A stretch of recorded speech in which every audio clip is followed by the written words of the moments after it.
Hello friends, आज हम बात करेंगे कि क्या एएमएच लेवल कम होने से आपके अंडे की क्वालिटी खराब होती है या फिर उसके कारण आपको कंसीव करने में प्रॉब्लम आती है।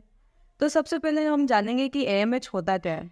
एएमएच एक एंटी मुलेरियन हार्मोन होता है जो हमारा अंडाशय रहता है या फिर ओवरी रहती है, तो उसमें बहुत सारे छोटे छोटे अंडे रहते हैं या जिसे हम एग्स भी कहते हैं। जो छोटे छोटे अंडे रहते हैं उसकी कवरिंग से एएमएच हार्मोन रिलीज होता है। अगर आपकी ओवरी में सफिशिएंट एग्स रहते हैं तो एएमएच का लेवल जो है वो आपका नॉर्मल आता है। लेकिन अगर आपकी ओवरी में एग्स का प्रोडक्शन कम होता है तो आपका एएमएच लेवल कम आता है। और वहीं अगर आपकी ओवरीज में बहुत ज़्यादा एग्स रहते हैं तो उसके कारण बहुत ज़्यादा क्वांटिटी में एएमएच लेवल प्रोड्यूस होता है और एएमएच का लेवल आपको ज़्यादा देखने को मिलता है।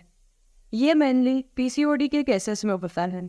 लेकिन जब भी आपको इनफर्टिलिटी होती है तो डॉक्टर आपको बहुत सारी टेस्ट सजेस्ट करते हैं, तो उसमें से सबसे इम्पॉर्टेंट जो टेस्ट रहती है वो रहती है एएमएच की। एएमएच हार्मोन जो है वो आपके एग्स की क्वांटिटी को दर्शाता है, ना कि आपकी एग्स की क्वालिटी को। इसका मतलब ये हुआ कि अगर आपका एएमएच कम भी होता है, यानी कि 1 पॉइंट के समथिंग अगर आपका एएमएच रहता है, तो स्टिल आप कंसीव कर सकते हैं, क्योंकि उससे एग्स की क्वालिटी पता नहीं चलती है, वो सिर्फ आपकी एग्स की क्वांटिटी को बताता है। तो इस बात को आपको जानना बहुत ज़रूरी होता है, क्योंकि बहुत बार ऐसा होता है कि डॉक्टर आपको कहते हैं कि आपका एएमएच लेवल कम है, इस वजह से आपका जो एग की क्वालिटी है वो अच्छी नहीं है और इस वजह से आपको कंसीव नहीं हो रहा है।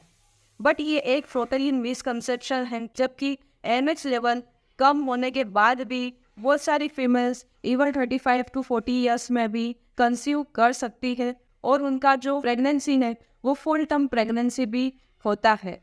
सो आज हमने यही जाना कि एएमएच लेवल से हमको अंडे की क्वालिटी नहीं पता चलती है, एएमएच लेवल से सिर्फ एग्स की क्वांटिटी हम पता कर सकते हैं। तो आज के लिए इतना ही। मैं और भी नॉलेजेबल वीडियोस आपके लिए लाती रहूँगी। तब तक के लिए धन्यवाद।